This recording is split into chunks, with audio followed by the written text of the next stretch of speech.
everyone. I'm here with a bit of a what's on my to read list. If you follow me on Instagram or TikTok, you may have seen like a quick version of this, but I'm gonna walk you through it a little more in depth because this is a YouTube video and I have longer than 60 seconds, so I'm gonna talk about it a little more. For those of you that don't know, I started a TikTok like 3 weeks ago, and it was totally like an experiment because I was like, I don't really understand this particular social media venue. I watched for a while and then I thought, well, I'm going to try it and see how it goes. And I had like a video that got like, right as of now, has 43,000 views, which was like, what? And then I jumped from like 8 followers to like 3,000 and some. So the experiment was a success. I don't really know what I did, so I couldn't really tell you. But I did have this video about candle colors that just kind of seemed to take off and people really liked, which is cool. If they like it, that's awesome. But I'm just going to keep experimenting with it and see what happens. But I did a quick little TikTok video of what's on my reading list on there. But I thought, like I said, I would go a little more in depth here because it is YouTube and I like to talk longer, so I will. All right, so that ramble aside, I'll show you kind of like not what I'm in the process of reading because I've already shown you those. But I am going to show you kind of like on my what's next pile, what I've kind of ordered, what I'm looking at reading that I've been interested in, and then I'm hoping to do some upcoming reviews of. So the first is The Year of the Witch by Temperance Alden. I believe she also wrote Weaving the Liminal, which was a popular book. I have not read it, but it was a popular book last year for a lot of witch groups and things. I saw a lot of talk about it on on YouTube and on Instagram and stuff. So I thought I would check this one out. So it's Connecting with Nature's Seasons Through Intuitive Magic. And it's not a super long book. It doesn't look like it'll take a long time to read. It is 192 pages, and it's not like a super huge book. So I think I can get through this pretty easily. It has a quote on the back from Matt Ayrn of Psychic Witch, who wrote Psychic Witch, which I really love that book. So he endorses it. And what it looks like is it's about using the cycles of the season. And it's not so much in a prescriptive way, like, oh, it's Samhain and now we have to do this, but more about like working with the energies in your area, because each area has different weather, different climate, all sorts of different things, right? And most of the Wheel of the Year traditionally is based on Northern European cycles, like particularly British, and that's not how the weather works if you don't live there, right? So for example, if you live in like Arizona, well, you're going to have like a dry season and a cooler season and a rainy season, and it's not going to follow, like you're not going to have snow, probably won't have snow. So your weather is like really, really different. If you live in Australia, well, it's completely different. The Wheel of the Year is totally flipped. Or if you're like me and you live in the middle of prairies in Canada, well, spring is not February. Like it's not. So you're going to have to adjust to the land that you live in. Also to your personal cycles as well. Like we can't all be like full on all the time for each Sabbath, and you may connect with ones more than others or different times a year, and there may be other dates and things that are of more importance to you. And that's kind of what the general gist I get is what this book is about. So she has ideas here like gardening. Some of the chapters, if I look at them here, she talks about intuitive witchcraft, so working with your intuition, cycles and seasons, elemental, gardening, elements and spirits, the origins of the Wheel of the Year, so some of the history, and then she goes through each one, and then she talks about making like a non-traditional year. She talks about different plants in here as well. So it looks like it's going to be actually an interesting book. There's some flower correspondences. So I think it could be quite interesting. So I'm going to look at what that's like. That's the next one on my list. The next one after that, I was recommended. It is a old book. It's been around, I think, since the 90s, and it is The Highly Sensitive Person by Elaine and Aaron, PhD. So it's been around a long time, and I know that it's also been called HSP, Highly Sensitive People. is an acronym that now is like a little more commonly accepted.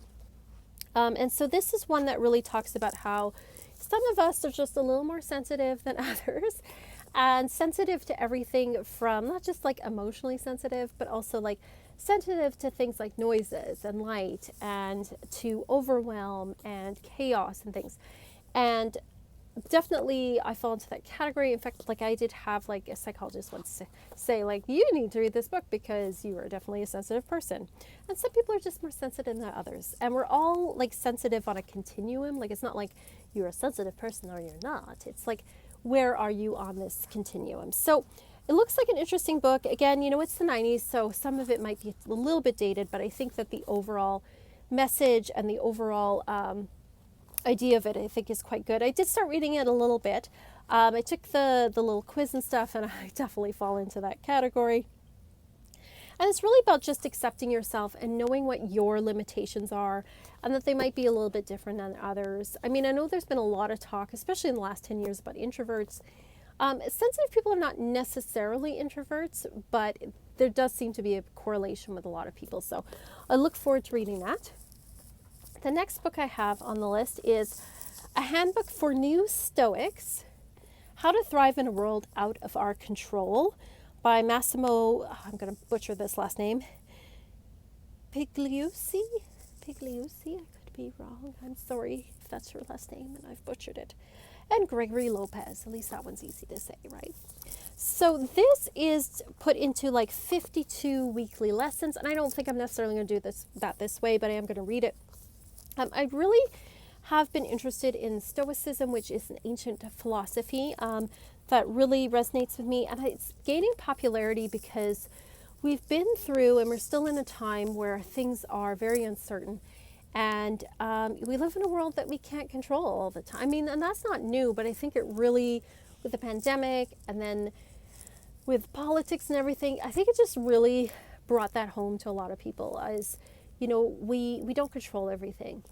And I've really been kind of turned off by this whole, the whole manifesting new age thing where it's like, if you just think about something strongly enough with your mind and you're positive, you can make it happen. Which in some level, there is some kernel of truth to that, in that generally speaking, if you're a positive and optimistic person, you're probably going to have, good things are going to come your way. But it is not everything. It's not the be all and end all. We don't control everything, and to think that your thoughts control everything is ridiculous. There's more than just us in the world. We're not the center of the universe. I think too that, the danger of that kind of mindset is that when good things happen to you, you think, yes, I did that, I attracted that. But then when something bad happens, you think you attracted that as well, and you beat yourself up for something that is completely outside of your control. The other thing too is that it makes you blame others. So if somebody gets sick, if something terrible happens to someone, if they're victimized, you think, well, they must have attracted that. And that is cruel and not true. It's a terrible way to view the world.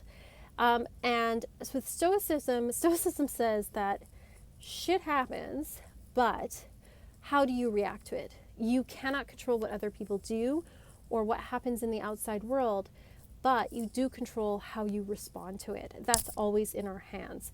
And it encourages us to live with the virtues of justice, wisdom, temperance, and courage. And it says no matter what our circumstances are, we have those things available to us. So it's about doing the best you can in the situation that you're in and realizing that you cannot control everything. You can't control others. It's great when good things happen, enjoy them, but also know that nothing lasts forever either, and to enjoy things while they're here. And that's sort of Stoicism in my very brief nutshell. But anyway, that's why I've been interested in Stoicism. I also really love the writings of Marcus Aurelius, who is a Roman emperor who is kind of also known as the philosopher king, and his writings are very much, reflect Stoicism, and I've always found his quotes very comforting. So I'm learning more about Stoicism, and I really like this Massimo, I cannot pronounce his last name. I've seen him TED Talks and things, and he's a very interesting philosopher. So very much interested in that and reading up on that. The next one on my list is When I Finished Hellenistic Astrology by Chris Brennan, which is an amazing book. It's very university textbook-like, which I do enjoy. I do enjoy a good academic textbook, I have to say. I am thoroughly enjoying that. And what I'm doing is I'm taking a chapter each week and working through it. So I'm going to be working through it for a while. But when it's done, the next textbook I'm taking up is Ancient Astrology in Theory and Practice, a manual of traditional techniques by Demetra George. So Demetra George is the one who taught Chris Brennan, or one of the teachers, but that's one of his major teachers. I also have a book on her about the asteroid goddesses. She's amazing and wonderful astrologer. So I thought I would read Chris's book first and then go to this one. And so Hellenistic astrology has to do with ancient astrology from the early, well, it would be like the late part of just before what I would say like before Common Era and the early part of Common Era. So it's like the Roman Empire. It started in Greece, but it continues on into the Roman Empire. And then it sort of falls out of favor as Christianity kind of moves through into the early Middle Ages. But it really is the basis of where Western astrology comes from. And so I'm very curious about learning about it. Some of the techniques that have been rediscovered with translations I find to be very fascinating and very interesting. So I just am really enjoying learning about these techniques, learning about where astrology comes from, like the history of it, what's behind it, some of the philosophy and everything. Very, very exciting. So I'm really looking forward to that. So that's what's on my reading list. So I got some astrology, I got some philosophy here, some psychology, and I've got a little bit of witchcraft. I'm such a nerd, but I'm totally okay with that. Let me know if you've read any of these books, or if you're interested in any of these books. Let me know. Let me know if you want me to do a review of any of them. I would love to hear that. Also, let me know what you're reading, what you recommend. I'm always up for books, so let me know. And thank you so much for watching and all your support and love and stuff. You guys are the best. And as always, peace and love and light.